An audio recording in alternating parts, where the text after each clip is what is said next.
Translated by Elizabeth Neville Berkeley and Louis Theobald. June. Introductory note. The following very singular narrative or record of impressions was discovered under circumstances so extraordinary that they deserve careful description. On the evening of Wednesday, August 27, 1913, at about 8:30 o'clock, the population of the small seaside village of Potawatomi, Maine, USA, was aroused by a thunderous report accompanied by a blinding flash, and persons near the shore beheld a mammoth ball of fire dart from the heavens into the sea but a short distance out, sending up a prodigious column of water. The following Sunday, a fishing party composed of John Richmond, Peter B. Carr, and Simon Canfield caught in their trawl and dragged ashore a mass of metallic rock, weighing 360 pounds and looking, as Mr. Canfield said, like a piece of slag.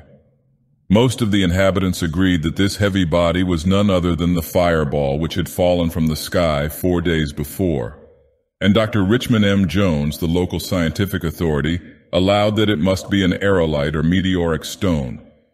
In chipping off specimens to send to an expert Boston analyst, Dr. Jones discovered embedded in the semi-metallic mass the strange book containing the ensuing tale, which is still in his possession. In form, the discovery resembles an ordinary notebook about 5 × 3 inches in size and containing 30 leaves. In material, however, it presents marked peculiarities. The covers are apparently of some dark, stony substance unknown to geologists, and unbreakable by any mechanical means. No chemical reagent seems to act upon them. The leaves are much the same, save that they are lighter in color and so infinitely thin as to be quite flexible.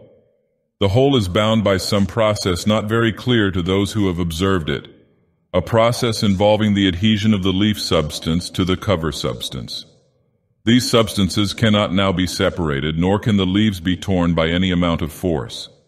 The writing is Greek of the purest classical quality, and several students of paleography declare that the characters are in a cursive hand used about the 2nd century BC. There is little in the text to determine the date. The mechanical mode of writing cannot be deduced beyond the fact that it must have resembled that of the modern slate and slate pencil.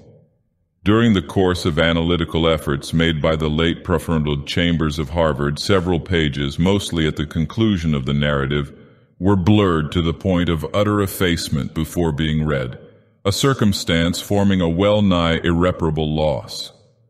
What remains of the contents was done into modern Greek letters by the paleographer Rutherford, and in this form submitted to the translators. Professor Mayfield of the Massachusetts Institute of Technology, who examined samples of the strange stone, declares it a true meteorite, an opinion in which Dr. von Winterfeld of Heidelberg, interned in 1918 as a dangerous enemy alien, does not concur. Professor Bradley of Columbia College adopts a less dogmatic ground, pointing out that certain utterly unknown ingredients are present in large quantities and warning that no classification is as yet possible. The presence, nature, and message of the strange book form so momentous a problem that no explanation can even be attempted. The text, as far as preserved, is here rendered as literally as our language permits, in the hope that some reader may eventually hit upon an interpretation and solve one of the greatest scientific mysteries of recent years. E.N.B. L.T. Junip. The story. It was a narrow place, and I was alone. On one side, beyond a margin of vivid waving green, was the sea, blue, bright, and billowy, and sending up vaporous exhalations which intoxicated me. So profuse indeed were these exhalations that they gave me an odd impression of a coalescence of sea and sky, for the heavens were likewise bright and blue. On the other side was the forest, ancient almost as the sea itself, and stretching infinitely inland. It was very dark, for the trees were grotesquely huge and luxuriant, and incredibly numerous. Their giant trunks were of a horrible green which blended weirdly with the narrow green tract whereon I stood. At some distance away, on either side of me, the strange forest extended down to the water's edge, obliterating the shoreline and completely hemming in the narrow tract. Some of the trees I observed stood in the water itself, as though impatient of any barrier to their progress. I saw no living thing nor sign that any living thing save myself had ever existed. The sea and the sky and the wood encircled me and reached off into regions beyond my imagination, nor was there any sound save of the wind-tossed wood and of the sea.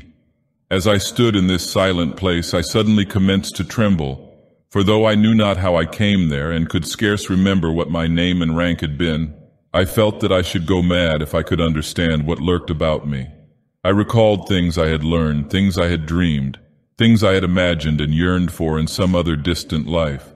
I thought of long nights when I had gazed up at the stars of heaven and cursed the gods that my free soul could not traverse the vast abysses which were inaccessible to my body.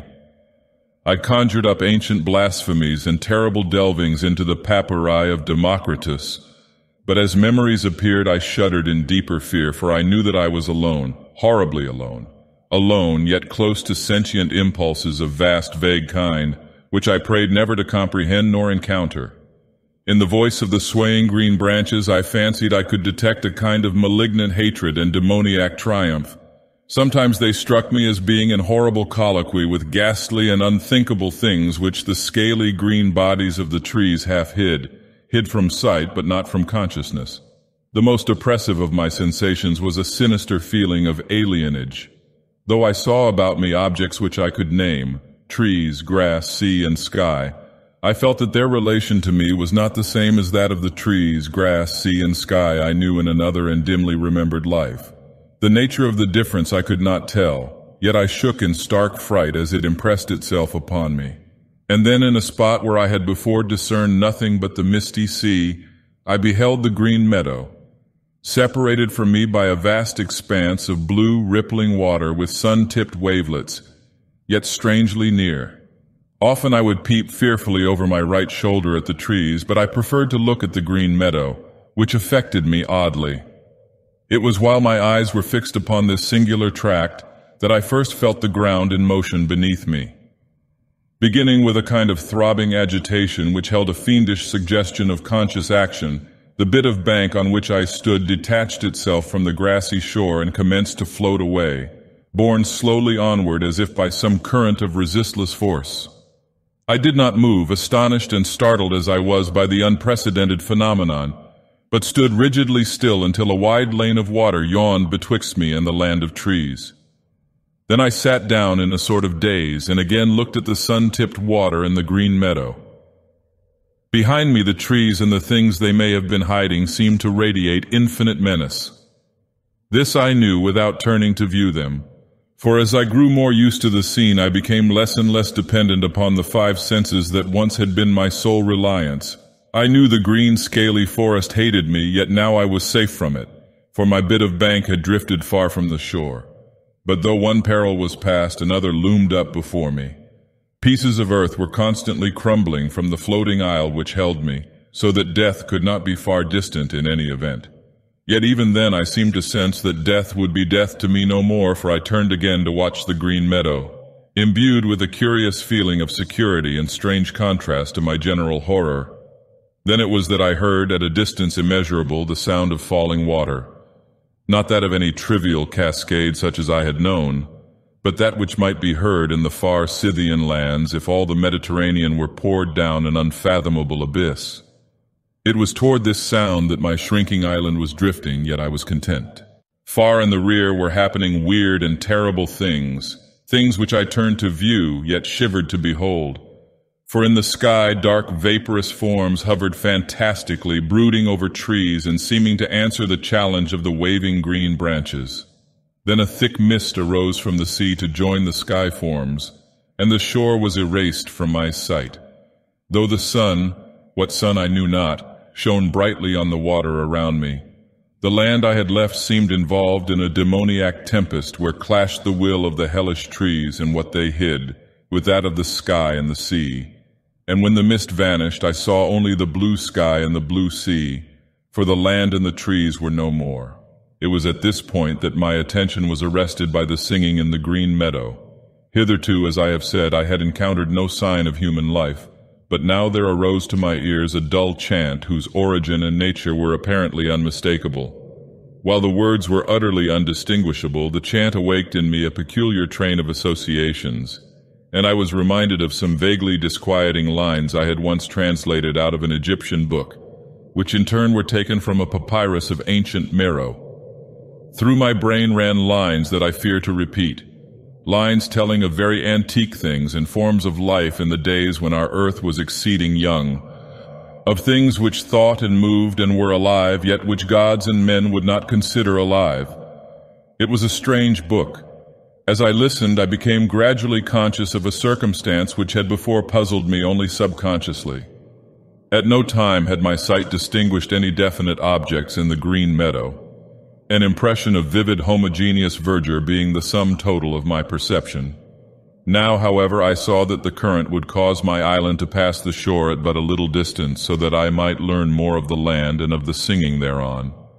My curiosity to behold the singers had mounted high, though it was mingled with apprehension.